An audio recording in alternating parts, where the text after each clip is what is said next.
Hello. My name is Kendrick, founder and CEO of MarketPrompt Marketing Services here. And today we're going to go over service-based meta ads for big budgets, preventing loss and allowing for optimal conversions. Because when we know we have a lot of money, things could go wrong on a large scale. And we want to make sure that we get everything out of that dollar. So first off, you cannot blow money instantly. You have to warm up the ad account. Meta basically has to get used to you. So whether this is your first time or you're ready to spend that big budget, you have to warm that ad account up eventually. So we're going to go over basically everything from start to finish and all the checks so that you're able to get money coming in, whether you're just now starting your ad account or the ad account is already set up and you're ready to put that big budget together. So if you don't want to get banned, you make sure to have a Meta business suite set up with that business portfolio. Your Facebook page and your ad account is connected to that Facebook page. Two-factor authentication is enabled on your Facebook account, and you have an ID connected to your Facebook account as well. So that's going to allow you to not get banned, obviously. So running ads is generally the same. Big budgets need minor adjustments to work efficiently. So what are we going over today? We're going to go over proper creative generation,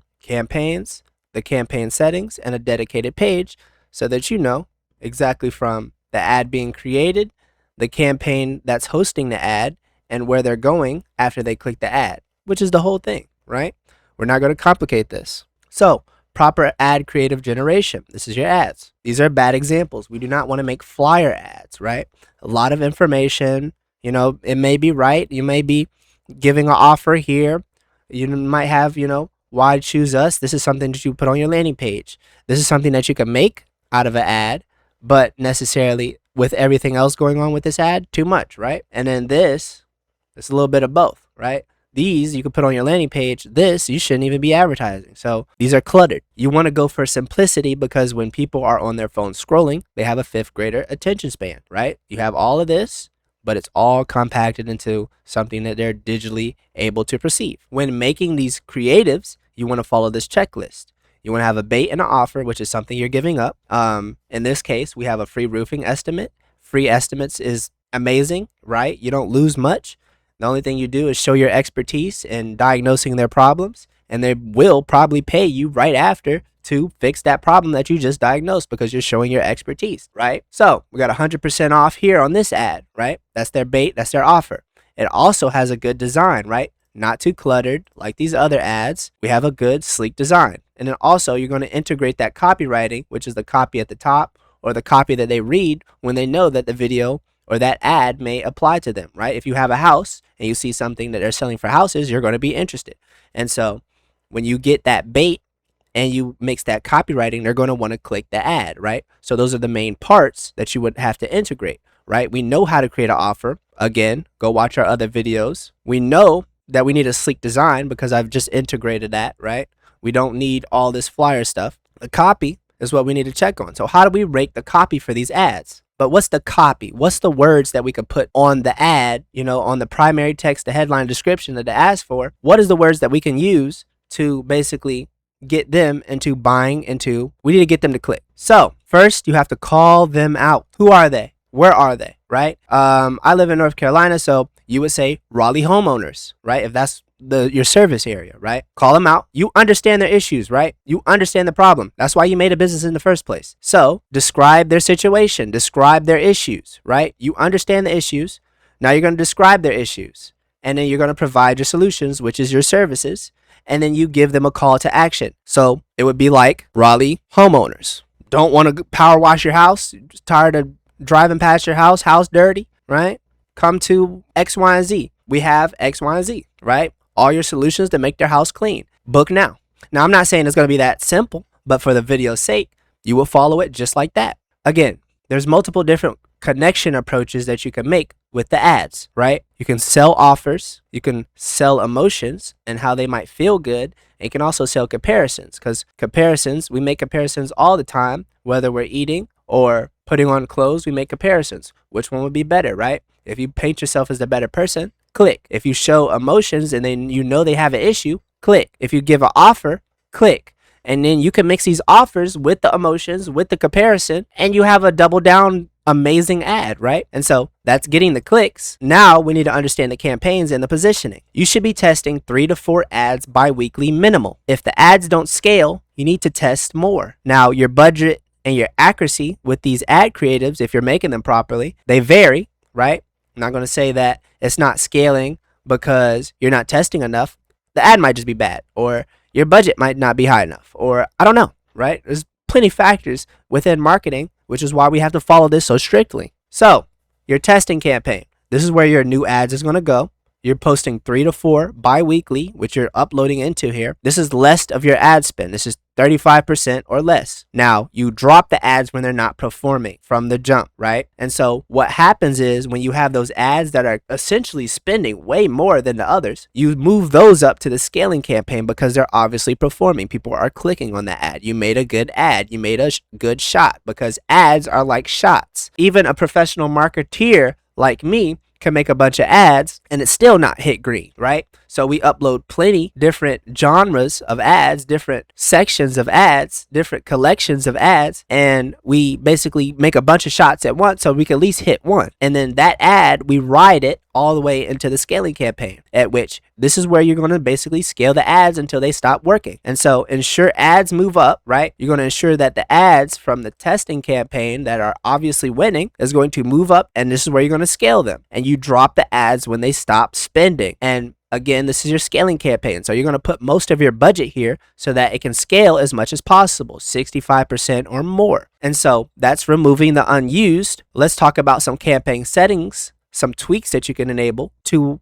optimize that even further. And so you want to think about placements. Now, if you have placements with Advantage Plus on, it will automatically section out which group of homeowners is on which platform, on which section that's responding to your ad, right? Again, there's different sections on the Facebook and Instagram platform. You're familiar with it. You probably, if you're running ads on it, you need to be somewhat familiar with it. So the different sections have different placements. And so you pay for the placement, which gives you that impression, but you don't want your ads to be placed in places where the homeowners aren't, you know what I'm saying? So if they're chilling for the day, they're coming from work, you want to make sure that you have that Advantage Plus on so you don't have to keep sitting there looking back and forth on the placements on where's the ad coming from, where's the ad going to perform the best. No, you don't have to test. The AI does it for you. So keep that on.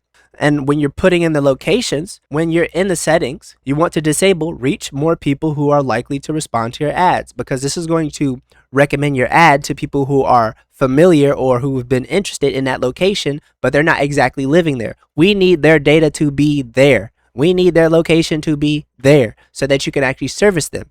You can't service someone 3 states away because they searched up North Carolina or whatever your service area is, right? So again, and then we want to leave dynamic creative on, mainly because it automatically creates the carousels. It automatically mixes up your copy. It automatically knows what that person is going to respond to. Some people respond to video ads. Some people respond to image ads. Some people respond to carousel ads. Some people want a video ad. And again, it does it for you. So you don't have to mess with that. And then on top of that, please make sure you have a conversion set up and full in. This one in this case is a pixel. You can also do a data set, track the leads, right? So when they're going to that page and they sign up for your CRM, you want to track that submit button as a conversion so that when other homeowners who have the same data or is in the same area, the AI can use that data as feedback that saying, this is the person that's booked. We need more people like this. And then it's going to allow them to force your ads out to specific people who need your data.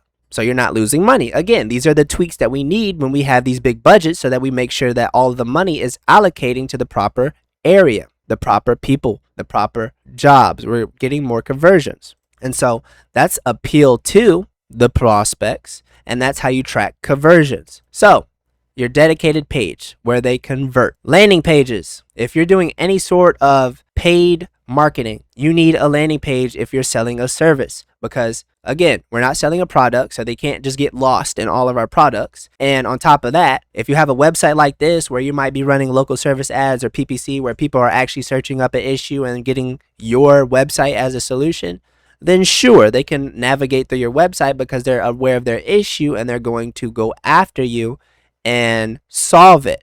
But with the landing page, we're dragging their attention from social media, right? We have to make them forget about social media so that when they click into this ad, they're actually going to sign up with intent.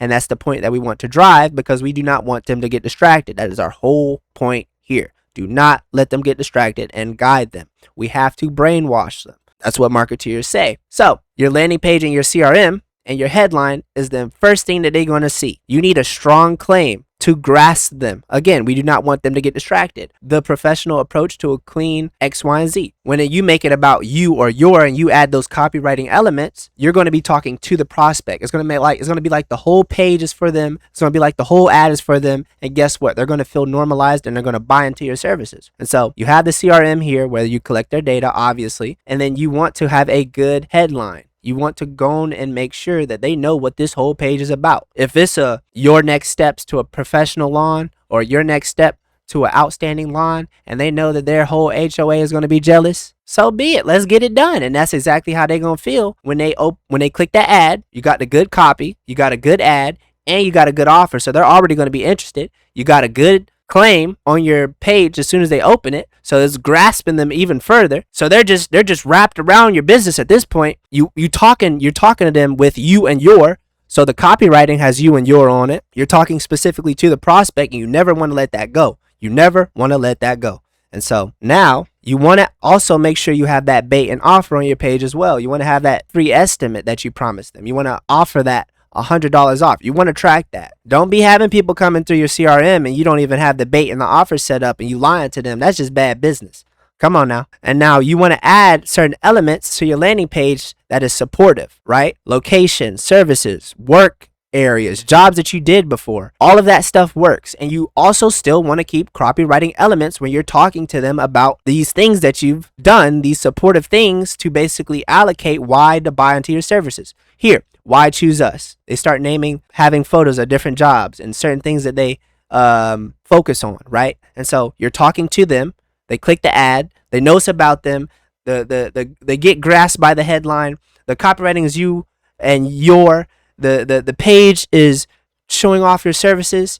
It's amazing. Right here, we have reliable repairs every time. That's a claim they made, and then they basically say why they support it. Here, we have reputation management.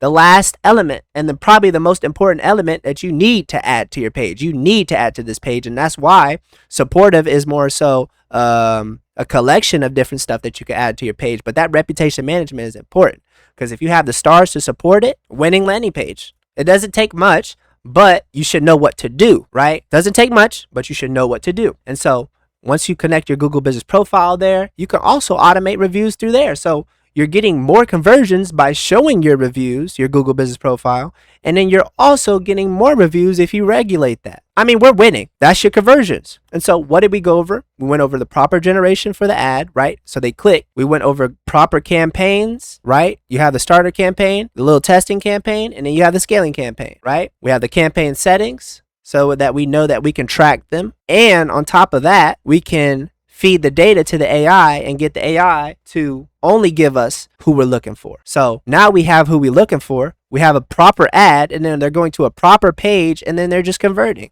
And the only thing you got to do is run that big budget. You're just going to have jobs running up to the point where you can't even handle them. Where the point you don't even want to be the CEO and you sell your company for $100 million or more. You know what I'm saying? You might be a real good entrepreneur. And so we are MarketPrompt, a remote marketing agency helping home servicing businesses scale. That's service-based meta ads for big budgets. My name's Kendrick, founder and CEO of MarketPrompt Marketing Services, and I'm out. You have a good one.